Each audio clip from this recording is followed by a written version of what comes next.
ইব্রাহিম আলাইহিস সালাতু ওয়াস সালাম দূরে যায় তিনি দোয়া করছেন আল্লাহর কাছে। কি দোয়াটা?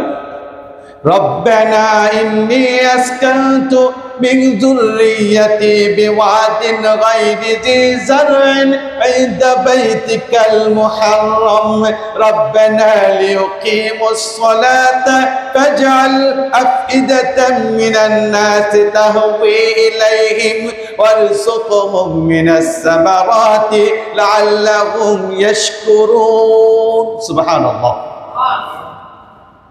নবী ইব্রাহিম আলাইহিস সালাতু ওয়াস সালাম আল্লাহর কাছে দোয়া করলেন, ও আল্লাহ, ও আমার রব, আমার পরিবারকে এমন একটা জায়গার মধ্যে রেখে গিয়েছি যেখানে কোনো ফল ফলাদি হয় না, ফসল ফলাদি হয় না, এখানে কোনো সহযোগিতার কোনো সুযোগও নাই।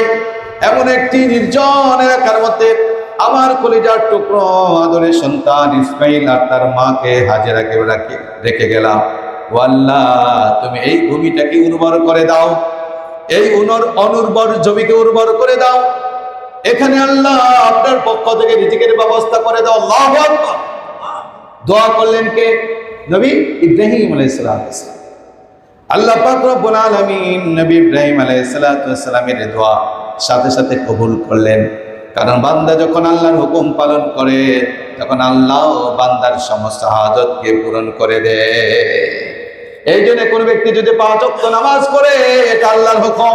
কোন ব্যক্তি যদি 5 ওয়াক্ত নামাজ পড়ে, নবীর সুন্নাহ অনুযায়ী চলে, আল্লাহর হুকুম পালন করেছেন, আল্লাহ বলেন বান্দারে তোর যত হাজত আছে আমি আল্লাহ সব হাজতকে পূরণ করে দেব। সুবহানাল্লাহ। নবী ইব্রাহিম আলাইহিস সালাতু ওয়াস সালাম হাজত পেশ করলেন, কারণ তিনি পরীক্ষায় কৃতকার্য হয়েছেন। তার ছেলে আল্লাহর হুকুমে তার ছেলেকে, তার স্ত্রীকে একটা নির্জন এলাকায় রেখে যাচ্ছেন। এটা বড় একটা পরীক্ষা ছিল।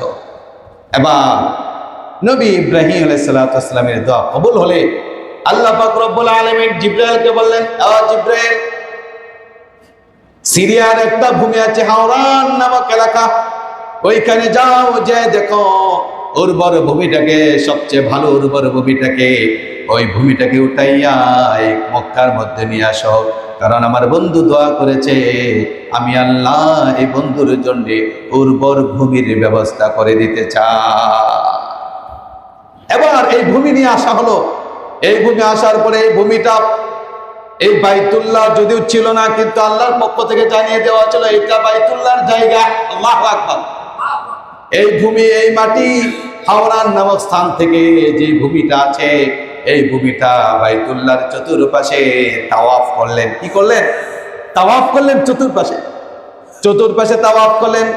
যে বাইতুল্লাহর চতুর্পাশে তাওয়াফ করে, এই যে তাওয়াফ করছেন, তাওয়াফ, এই তাওয়াফ যে করে তাকে বলে তায়েফ।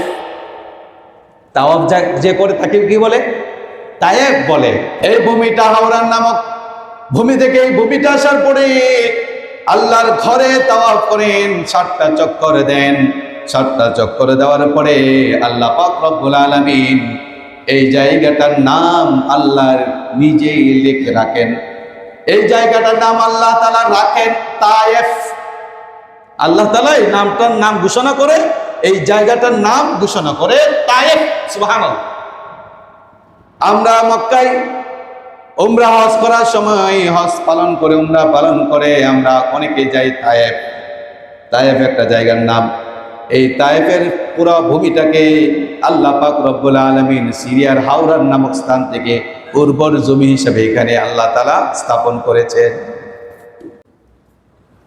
وَإِذِ ابْتَلَى إِبْرَاهِيمَ رَبُّهُ بِكَلِمَاتٍ فَأَتَمَّهُنَّ قال إني جاعلك للناس إماما قال ومن ذريتي قال لا ينال عهد الظالمين। আল্লাহ তাআলা বলছেন, নবী ইব্রাহিম আলাইহিস সালাতু ওয়াস সালামকে অনেক পরীক্ষা করা হয়েছে, আর প্রতিটা পরীক্ষায় নবী ইব্রাহিম আলাইহিস সালাতু ওয়াস সালাম সফলতা অর্জন করেছেন, কৃতকার্য হয়েছেন। নবী ইব্রাহিমের কি প্রথম পরীক্ষা ছিল? বিভিন্ন পরীক্ষায় কৃতকার্য হয়েছে। নবী ইব্রাহিম আলাইহিস সালাতু ওয়াস সালামের উপর প্রথম পরীক্ষা করেছেন আমার আল্লাহ। রব পাওয়ার পরীক্ষা, প্রভু পাওয়ার পরীক্ষা। কারণ ওই সময় সবাই মূর্তি পূজা করত, দেবদেবীর পূজা করত, সবাই মাটি দিয়ে তৈরি করা মূর্তি পূজা করে ওইটার উপাসনা করত, বন্দেগী করত। তিনি যে ঘরে জন্মগ্রহণ করেছে ওই ঘরে তার পিতা ছিলেন আজর, যিনি মূর্তি নিজেই বানিয়ে নিজেই বিক্রি করত। এটা ছিল তার একটা পেশা। দেবতা বানিয়ে দেবতাকে বিক্রি করত তার স্বয়ং পিতা নবী ইব্রাহিম আলাইহিস সালামের পিতা। এটা তার জন্য বড় একটা কঠিন পরীক্ষা হয়ে গেল। নিজের বাবাই যখন এই দেবদেবীর পূজা করে, মূর্তি পূজা করে, তখন এই ঘর থেকে তো আগে দেবদেবী এই মূর্তি পূজাকে দূর করতে হবে, তারপর না অন্য জায়গা, অন্য ঘর। এই জন্য নবী ইব্রাহিম আলাইহিস সালাম খুবই চিন্তিত হলেন যে রবকে পাবেন কিভাবে। তার প্রথম পরীক্ষায় হলো রব, মালিককে। কারণ চতুর্দিকে মূর্তি পূজা। তিনি তার পিতাকে একদিন বলছেন, وَإِذْ قَالَ إِبْرَاهِيمُ لِأَبِيهِ آزَرَ أَتَتَّخِذُ أَصْنَامًا آلِهَةً إِنِّي أَرَاكَ وَقَوْمَكَ فِي ضَلَالٍ مُبِينٍ।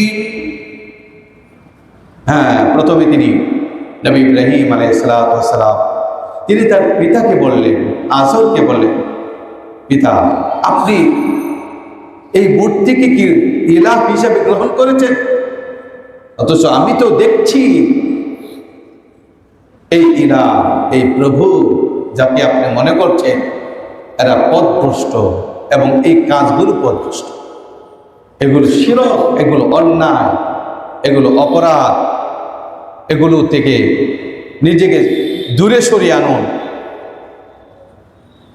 এগুলো আমাদের রব হতে পারে না। আপনি নিজে মাটি দিয়ে, কাটা মাটি দিয়ে তৈরি করলেন, আবার ওইটাকে আপনি ইবাদত করতেছেন, বন্দেগী করতেছেন, যেটা নিজের উপরে ক্ষমতা রাখে না, একটা মাছি সরাইতে পারে না। সে এই বিশ্ব, এই ধরা, এই পৃথিবী, গ্রহ নক্ষত্র, মহাজগৎকে কিভাবে পরিচালনা। এই জন্য তার পিতাকে বললেন, পিতা আপনি এটা করতে পারেন, এটা মহা অন্যায়। নবী ইব্রাহিম আলাইহিস সালাম কথা বলার পরে সবাই তার বিরুদ্ধে হয়ে গেল। কিন্তু নবী ইব্রাহিম আলাইহিস সালামের চ্যালেঞ্জ হলো, আমার রবকে, আমার মালিককে, এই মালিককে খুঁজে বের করতে হবে। আল্লাহ পাক রব্বুল আলামিন কোরআনে বলছেন, ফালাম্মা জান্না আলাইহিল লাইলু রাআ কাওকাবা ক্বালা হাযা রাব্বি ফালাম্মা আফালা ক্বালা লা উহিব্বুল আফিলিন। নবী ইব্রাহিম আলাইহিস সালাম রিসার্চ করছেন, গবেষণা করছেন প্রভু মালিককে। কারণ সবাই তো মালিক ছাড়া একটা মূর্তির পূজা করছে, মাটির পূজা করছে। এই জন্য তিনি তার মালিককে করছেন, গবেষণা করছেন, মালিকের সন্ধান নিচ্ছেন। যখন তিনি দেখলেন রাতের বেলায় মিটমিট করে হাসছে, মিটমিট করে জ্বলছে তারকারাজি, রাতের বেলায় দেখবেন ছোট ছোট করে দেখা যায় তারকা। ওই তারকাগুলো যখনই দেখলেন, তখনই নবী ইব্রাহিম আলাইহিস সালাম চিন্তা করলেন, ভাবলেন, হ্যাঁ এটাই হয়তো আমার প্রভু, এটাই হয়তো আমার মালিক, এটাই হয়তো বা পৃথিবীর যা কিছু আছে সবকিছু নিয়ন্ত্রণ করছে। তিনি এটা ভাবছেন। ফালাম্মা জান্না আলাইহিল লাইলু রাআ কাওকাবা ফালাম্মা আফালা, যখন এই তারকা অস্তমিত হলো, দেখা যায় না, নির্দিষ্ট সময়ের পরে এই তারকাকে আর দেখা যায় না। ক্বালা লা উহিব্বুল আফিলিন, তখন নবী ইব্রাহিম আলাইহিস সালাম বললেন, না এটা আমার প্রভু হতে পারে না, কারণ এই তারকা নিজেই নিজেকে স্থায়িত্ব করে রাখতে পারে না, একবার অস্তমিত হয়, একবার প্রকাশিত হয়, সুতরাং এটা আমার মালিক না। فلما رأى القمر بازغا قال هذا ربي لما أفل قال لئن لم يهدني ربي لأكونن من القوم الضالين। একটু জোরে জোরে বলি আল্লাহু আকবার। এবার নবী ইব্রাহিম আলাইহিস সালাম তিনি চিন্তা করলেন, ভাবতেছেন রব কি হবে। যখন রাত আসলো, মাগরিবের পরে তিনি দেখতে পাইল, হায় চাঁদ দেখা যায়, চাঁদটা বড়, চারটা তারকা থেকে কি একটু বড়।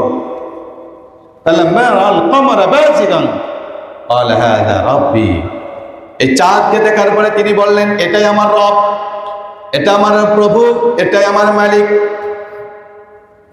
কিন্তু কিছুক্ষণ পরে যখন দেখলো এই চাঁদও অস্তমিত হয়ে গেল, এই চাঁদও আর দেখা যায় না, তখন তিনি ভাবলেন,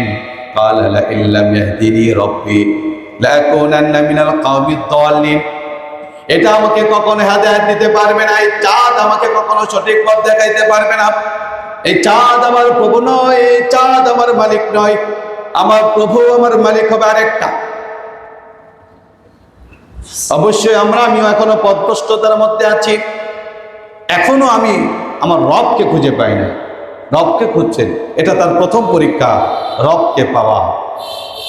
যেখানে সবাই রব হারা, সবাই প্রভুর পথ থেকে সরে অন্য একটা নিজস্ব পথে চলে গিয়েছে, মন চাহি দেবতা, লক্ষ লক্ষ দেবতা বানিয়ে ফেলেছে, এটা কোনো সময় আমার সঠিক পথ হতে পারে না।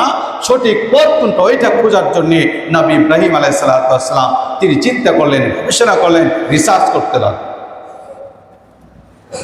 فلما رأى الشمس بازغة قال هذا ربي هذا أكبر।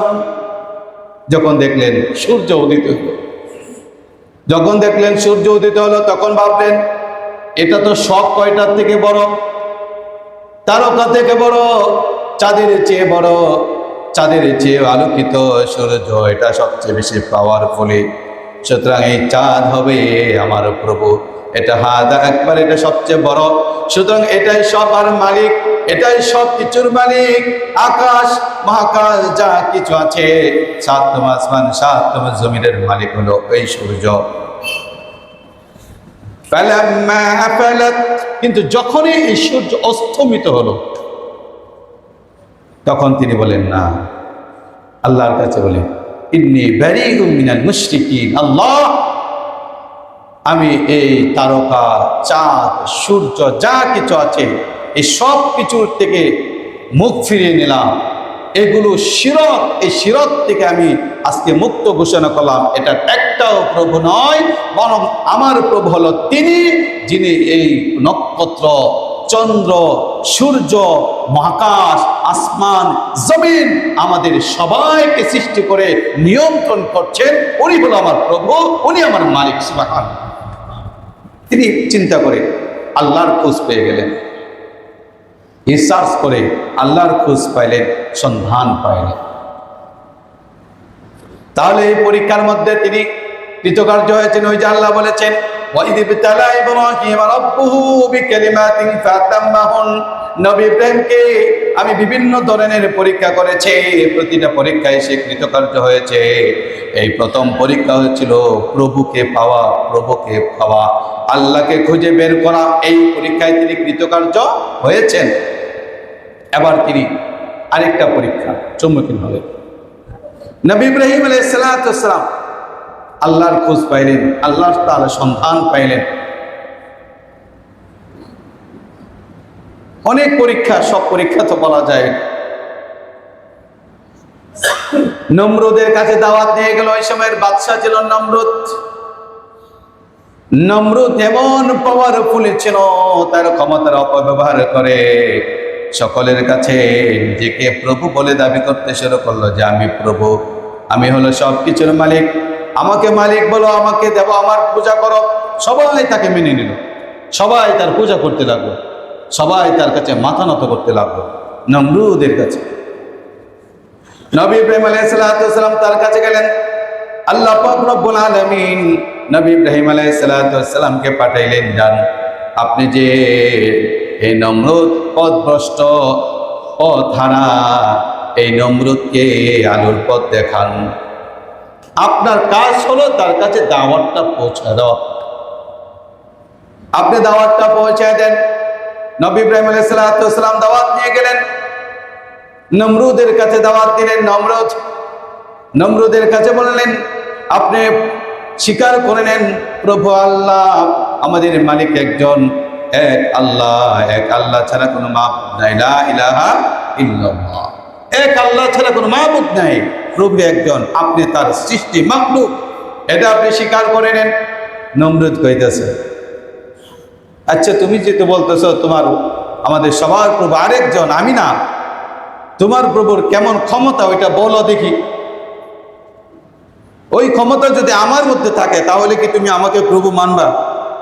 নবী ইব্রাহিম আলাইহিস সালাম বললেন, অবশ্যই মানব। আমার রব, আমার মালিকের ক্ষমতা পাওয়ার যদি তোমার মধ্যে পাওয়া যায়, আমি তোমাকে মানতে আমার কোনো সমস্যা নেই। তখন নমরুদ বলে, ঠিক আছে বলো তাহলে তোমার প্রভু, তোমার মালিকের কতটুকু ক্ষমতা, কি কি ক্ষমতা আছে? তখন নবী ইব্রাহিম আলাইহিস সালাম বললেন, আমার প্রভুর, আমার মালিকের ক্ষমতা হলো, আমার মালিক যাকে চাই জীবিত করতে পারে, আবার যাকে চাই তিনি মৃত্যু দিয়ে দিতে পারে। দুনিয়াতে জীবিত রাখা, বেঁচে রাখার মালিক একমাত্র আমার প্রভু, আমার মালিক, আমার আল্লাহ। তখন নমরুদ বলতেছে, আরে এটা তো সাধারণ একটা বিষয়, এই ক্ষমতার পাওয়ার তো আমার আছে, এই শক্তি তো আমার আছে, বলতে লাগলেন। নবী ইব্রাহিম আলাইহিস সালাম বললেন, তো দেখান। সে দেখাইল, দুইজন কর্মীরে ডেকে আনলো পাশে, আনার পরে দুইজন প্রজাকে আনার পরে জল্লাদকে বললেন, একটাকে, যে কোনো দুইটার একটাকে জবাই করে শেষ করে দাও, সাথে সাথে একটাকে জবাই করে শেষ করে দেওয়া হলো, আর একটাকে জীবিত রাখলো। এবার নমরুদ বলতেছে, দেখতেছো তুমি যে প্রভুর কথা বলতেছো, এই প্রভুর ক্ষমতা আমার মধ্যে আছে, একটারে মারলাম আর একটারে জীবিত রাখলাম। জন্ম মৃত্যুর, জীবিত রাখা মৃত রাখার এই ক্ষমতা আমার মধ্যে আছে না নাই, এটা বলতেছে নবী ইব্রাহিম। এবং নবী ইব্রাহিম আলাইহিস সালাম তিনি বললেন, ঠিক আছে, আপনি যেহেতু বলছেন আপনি আমার রবের মতো ক্ষমতাশালী, তবে আমার রবের তো আরো ক্ষমতা আছে, ওই ক্ষমতাগুলো কি আপনার আছে? হ্যাঁ আমার আছে। নমরুদ বলতেছে, আগেরটা যেরকম ভাবে হারাইছে এটাও হারাবো। নবী ইব্রাহিম আলাইহিস সালাম, ঠিক আছে শোনেন, আমার প্রভু, আমি সেই প্রভুর ইবাদত করি, সেই প্রভুর গোলাম আমি, যিনি প্রতিদিন পূর্ব দিকে সূর্য উদিত করে আর প্রতিদিন পশ্চিম দিকে সূর্য অস্তমিত করে। তুমি যদি প্রভু হও, তুমি যদি মালিক হও, তাহলে দেখাও আগামীকালকে সূর্যকে পশ্চিম দিক থেকে উদিত করো, পশ্চিম দিক থেকে সূর্য উদিত করে দেখাও, এবং পূর্ব দিকে সূর্য অস্তমিত করে দেখাও তোমার পাওয়ার, তাহলে আমি মনে করব তুমি আমার রব, তুমি আমার মালিক। এখন তো সে হতভম্ব হয়ে গেল, কিং কর্তব্য বিভোর, কিছুই বলতে পারছে না, হেরে গেল। নমরুদ জিতে গেল আমাদের জাতির পিতা নবী ইব্রাহিম আলাইহিস সালাম। জাতির পিতাকে মিল্লাতে আবিকুম ইব্রাহিম, ভয় পান নাকি? জাতির পিতাকে আরো জোরে বলেন, জাতির পিতা। এটা কার কথা? কার কথা? আল্লাহর কথা। এটাকে বিশ্বাসের মধ্যে এখানে কমজোরি করলে ঈমান থাকবে। নবী ইব্রাহিম আলাইহিস সালাম পরীক্ষায় কৃতকার্য হলেন, আল্লাহকে পাইলেন, এবং নমরুদের কাছে ওই তিনি পরীক্ষায় কৃতকার্য হলেন। এরপরে নবী ইব্রাহিম আলাইহিস সালাম একদিন আল্লাহর কাছে বললেন, ও আল্লাহ, তোমার তো অনেক ক্ষমতা, তোমার তো অনেক শক্তি, জীবিতকে মৃত করতে পারো, মৃতকে জীবিত করতে পারো। ও আল্লাহ, আমি আপনার কাছ থেকে শক্তিটা একটু স্বচক্ষে দেখতে চাই। আপনার যে ক্ষমতা আছে জীবিতকে মৃত, মৃতকে জীবিত, এটাকে আমি স্বচক্ষে একটু দেখতে চাই। وَإِذْ قَالَ إِبْرَاهِيمُ رَبِّ أَرِنِي كَيْفَ تُحْيِي الْمَوْتَى। আল্লাহ তাআলা বলতেছেন, কালা ওয়ালাম তুমিন, কেন ইব্রাহিম তুমি কি বিশ্বাস করো না আমার এই ক্ষমতা আছে? নবী ইব্রাহিম আলাইহিস সালাম বলে, কালা হ্যাঁ বালা ওয়ালাকিন লিয়াতমাইন্না কলবি। আরে আমার বিশ্বাস অটুট এবং অনড় আছে, আপনার প্রতি বিন্দু পরিমাণ কমতি নাই বিশ্বাসের দিক থেকে, শুধু ওয়ালাকিন লিয়াতমাইন্না কলবি, মনের প্রশান্তির জন্য একটু চায় আপনার ক্ষমতাটা দেখা যায়। আল্লাহ পাক রব্বুল আলামিন বললেন ঠিক আছে ইব্রাহিম ক্বালা ফাখুদ আরবাতা মিনাত তায়র, 4টা পাখি ধরো আর ওই পাখিগুলোকে জবাই করে টুকরো টুকরো করে বিভিন্ন পাহাড়ের মধ্যে ছড়িয়ে ছিটিয়ে রাখো। নবী ইব্রাহিম আলাইহিস সালাম বিভিন্ন পাহাড়ে ছড়িয়ে ছিটিয়ে রাখলেন পাখির গোশতগুলো। হাড় এক পাহাড়ে রাখলেন, মাথা আরেক পাহাড়ে রাখলেন, পা আরেক পাহাড়ে রাখলেন। এভাবে বিভিন্ন পাহাড়ের মধ্যে 4টা পাখির গোশতগুলোকে ছড়িয়ে ছিটিয়ে রাখলেন। এবার আল্লাহ পাক রব্বুল আলামিন বললেন ইব্রাহিম তুমি আবার ডাকো, পাখির নাম বলে বলে ডাকো। নবী ইব্রাহিম আলাইহিস সালাম আল্লাহ পাক রব্বুল আলামিনের হুকুমে যখন এই পাখিগুলোর নাম বলে বলে ডাকতে শুরু করলেন, কোরআনের মধ্যে আল্লাহ পাক রব্বুল আলামিন বলছেন আরবাআত মিনাত তায়রি ফাসুরহুন্না ইলাইকা সুম্মা জাআল আলা কুল্লি জাবালিন মিনহুন্না জুসআন সুম্মা দুহুন্না ইয়াতিনাকা সায়া।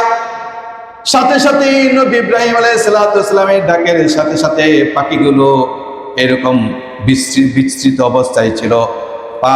পাখির পায়ের স্থানে লেগে গেল, মাথার স্থানে লেগে গেল। এভাবে একটা পা একটা শরীরের অঙ্গ প্রত্যঙ্গ জোড়া লাগতে লাগতে পূর্ণ পাখিতে রূপান্তরিত হয়ে নবী ইব্রাহিমের ডাকে সাথে সাথে সারা দিয়ে নবী ইব্রাহিমের কাছে চলে আসলো। নবী ইব্রাহিমের ডাকে সাড়া দিল এবং উড়ে সাথে সাথে নবী ইব্রাহিম আলাইহিস সালামের কাছে চলে আসলো। নবী ইব্রাহিম আলাইহিস সালামকে দেখাইলেন দেখো আমার রব, তোমার প্রভু, তোমার মালিকের ক্ষমতা কেমন। জীবিতকে মৃত, মৃতকে জীবিত করার ক্ষমতা তোমার প্রভুর আছে। নবী ইব্রাহিমকে দেখাইলেন। নবী ইব্রাহিম আলাইহিস সালামকে আর একটা পরীক্ষা করলেন। ওই পরীক্ষাটা কঠিন, গত সপ্তাহে কিছু আলোচনা করছি। নিজের সন্তানকে জবাই করা, নিজের ছেলেকে জবাই করা। ৮৬ বছর বয়সে সন্তান দান করলেন নবী ইসমাইল। এই ইসমাইল আলাইহিস সালামকে জবাই করার জন্য হুকুম করলেন। নবী ইব্রাহিম আলাইহিস সালাম তাকে জবাই করার জন্য যখন জবাই করার জন্য হুকুম করলেন, ওইখানে আল্লাহর নবী ইব্রাহিম আলাইহিস সালাম তিনি তার ছেলেকে জবাই করার জন্য যখন প্রস্তুতি নিলেন, তখন আল্লাহ তাআলার পক্ষ থেকে দুম্বা আসলো। কোথা থেকে? জান্নাতি দুম্বা আসলো। আর নবী ইব্রাহিম আলাইহিস সালাম ওই জান্নাতি দুম্বাকে জবাই করলেন। সুবহান। সন্তান জন্ম হওয়ার পরে আরেকটা কঠিন পরীক্ষা ছিল। নবী ইব্রাহিম আলাইহিস সালামকে বললেন, আল্লাহ পাক রব্বুল আলামিন বললেন ও আমার বান্দা শোনো, ও আমার নবী ইব্রাহিম শোনো, তুমি তোমার স্ত্রী হাজেরা আর তোমার ছেলে ইসমাইলকে ওই স্থানে রেখে আসো, মক্কায় রেখে আসো, মক্কায় অমুক জায়গার মধ্যে রেখে আসো। তখনও কাবা নাই, কাবার কোনো চিহ্ন নাই ওই সময়। নবী ইব্রাহিম আলাইহিস সালাম বিবি হাজেরাকে নিয়ে ওইখানে ওই যেখানে বর্তমানে বাইতুল্লাহ এর আশেপাশে রাখলেন। রাখার পরে নবী ইব্রাহিম আলাইহিস আল্লাহর হুকুমে তিনি চলে যাচ্ছেন। চলে যাওয়ার পথে তার স্ত্রী বললেন, স্বামী আপনি আমাকে এমন একটি নির্জন, ফলহীন, ফসলহীন, যেখানে কোনো খাবারের ব্যবস্থা নেই, লোকশূন্য, মানুষশূন্য, জনগণ নাই, মানুষ নাই, সহযোগিতা নেওয়ারও কোনো সুযোগ নেই, এমন একটি জায়গার মধ্যে আপনি আমাকে রেখে যাচ্ছেন। স্বামীকেও আপনি বলবেন এটা আপনার পক্ষ থেকে এমন সিদ্ধান্ত না, অন্য কোনো জায়গা থেকে সিদ্ধান্তটা এসেছে, এটা আমাকে একটু বলে যান। তখন নবী ইব্রাহিম আলাইহিস সালাম বললেন, এই সিদ্ধান্ত স্বয়ং আল্লাহ আমাকে দিয়েছে। সুবহানাল্লাহ। তখন ইব্রাহিম আলাইহিস সালাম যখন বললেন এই সিদ্ধান্ত আমার আল্লাহ দিয়েছে, তখন বিবি হাজেরা বললেন, স্বামী গো, ইদাল্লা ইউদাইয়ুনাল্লাহ, আল্লাহ পাক রব্বুল আলামিনের হুকুমটা যদি হয়ে থাকে আমাকে এমন একটা জায়গার মধ্যে রেখে যাওয়া, তাহলে আমার বিশ্বাস আমার রব, আমার মালিক আমাদেরকে ধ্বংস করবেন না। রব আমাকে ধ্বংস করবেন না, মালিক আমাকে ধ্বংস করবেন না। ইদাল্লা ইউদাইয়ুনাল্লাহ। নবী ইব্রাহিম আলাইহিস সালাম দূরে যায় তিনি দোয়া করছেন আল্লাহর কাছে। কি দোয়াটা? রব্বানা ইন্নী আসকানতু من ذريتي بواد غير ذي زرع عند بيتك المحرم ربنا ليقيموا الصلاة فاجعل أفئدة من الناس تهوي إليهم وارزقهم من الثمرات لعلهم يشكرون سبحان الله নবী ইব্রাহিম আলাইহিস সালাম আল্লাহর কাছে দোয়া করলেন, ও আল্লাহ, ও আমার রব, আমার পরিবারকে এমন একটা জায়গার মধ্যে রেখে গিয়েছি যেখানে কোনো ফল ফলাদি হয় না, ফসল ফলাদি হয় না, এখানে কোনো সহযোগিতার কোনো সুযোগও নাই। এমন একটি নির্জন এলাকার মধ্যে আমার কলিজার টুকরো আদরের সন্তান ইসমাইল আর তার মাকে হাজেরাকে রেখে গেলাম। ও আল্লাহ, তুমি এই ভূমিটাকে উর্বর করে দাও, এই অনুর্বর জমিকে উর্বর করে দাও। এখানে আল্লাহ আপনার পক্ষ থেকে রিজিকের ব্যবস্থা করে দাও। আল্লাহু আকবার। দোয়া করলেন কে? নবী ইব্রাহিম আলাইহিস সালাম। আল্লাহ পাক রব্বুল আলামিন নবী ইব্রাহিম আলাইহিস সালামের দোয়া সাথে সাথে কবুল করলেন। কারণ বান্দা যখন আল্লাহর হুকুম পালন করে তখন আল্লাহ বান্দার সমস্ত হাজতকে পূরণ করে দেয়। এই জন্য কোনো ব্যক্তি যদি 5 ওয়াক্ত নামাজ পড়ে, এটা আল্লাহর হুকুম। কোনো ব্যক্তি যদি 5 ওয়াক্ত নামাজ পড়ে, নবীর সুন্নাহ অনুযায়ী চলে, আল্লাহর হুকুম পালন করেছেন, আল্লাহ বলেন বান্দারে তোর যত হাজত আছে আমি আল্লাহ সব হাজতকে পূরণ করে দেব। সুবহানাল্লাহ। নবী ইব্রাহিম আলাইহিস সালাম হাজত পেশ করলেন, কারণ তিনি পরীক্ষায় কৃতকার্য হয়েছেন। তার ছেলে আল্লাহর হুকুমে তার ছেলেকে, তার স্ত্রীকে একটা নির্জন এলাকায় রেখে যাচ্ছেন। এটা বড় একটা পরীক্ষা ছিল। এবার নবী ইব্রাহিম আলাইহিস সালামের দোয়া কবুল হলে আল্লাহ পাক রব্বুল আলামিন জিবরাইলকে বললেন, ও জিবরাইল, সিরিয়ার একটা ভূমি আছে হাওরান নামক এলাকা, ওইখানে যাও, যে দেখো উর্বর ভূমিটাকে, সবচেয়ে ভালো উর্বর ভূমিটাকে, ওই ভূমিটাকে উঠাইয়া এই মক্কার মধ্যে নিয়ে আসো। কারণ আমার বন্ধু দোয়া করেছে, আমি আল্লাহ এই বন্ধুর জন্য উর্বর ভূমির ব্যবস্থা করে দিতে চাই। এবার এই ভূমি নিয়ে আসা হলো। এই ভূমি আসার পরে এই ভূমিটা, এই বাইতুল্লাহ যদিও ছিল না, কিন্তু আল্লাহর পক্ষ থেকে জানিয়ে দেওয়া ছিল এটা বাইতুল্লাহর জায়গা। আল্লাহু আকবার। এই ভূমি, এই মাটি হাওরান নামক স্থান থেকে যে ভূমিটা আছে, এই ভূমিটা বাইতুল্লাহর চতুর্পাশে তাওয়াফ করলেন। কি করলেন? তাওয়াফ করলেন চতুর্পাশে তাওয়াফ করলেন। যে বাইতুল্লাহর চতুর্পাশে তাওয়াফ করে, এই যে তাওয়াফ করছেন, তাওয়াফ, এই তাওয়াফ যে করে তাকে বলে তায়েফ। তাওয়াফ যে করে তাকে কি বলে? তায়েফ বলে। এই ভূমিটা হাওরান নামক ভূমি থেকে এই ভূমিটা আসার পরে আল্লাহর ঘরে তাওয়াফ করেন, 7টা চক্কর দেন। 7টা চক্কর দেওয়ার পরে আল্লাহ পাক রব্বুল আলামিন এই জায়গাটার নাম আল্লাহর নিজেই লিখে রাখেন। এই জায়গাটার নাম আল্লাহ তাআলা রাখেন তায়েফ। আল্লাহ তাআলা এই নামটার নাম ঘোষণা করে, এই জায়গাটার নাম ঘোষণা করে তায়েফ। সুবহানাল্লাহ। আমরা মক্কায় উমরা হজ করার সময় হজ পালন করে, উমরা পালন করে আমরা অনেকে যাই তায়েফ। তায়েফ একটা জায়গার নাম। এই তায়েফের পুরো ভূমিটাকে আল্লাহ পাক রব্বুল আলামিন সিরিয়ার হাওরান নামক স্থান থেকে উর্বর জমি হিসেবে এখানে আল্লাহ তাআলা স্থাপন করেছেন। এই তায়েফের পরিচিতি হলো এইটা। এই তায়েফের মধ্যে অনেক স্মৃতি আছে, অনেক ঘটনা আছে। তায়েফ পবিত্র ভূমি মক্কার মধ্যে অবস্থিত। তায়েফে যাইবেন, ইনশাআল্লাহ দেখে আসবেন যদি যাওয়ার সুযোগ হয়।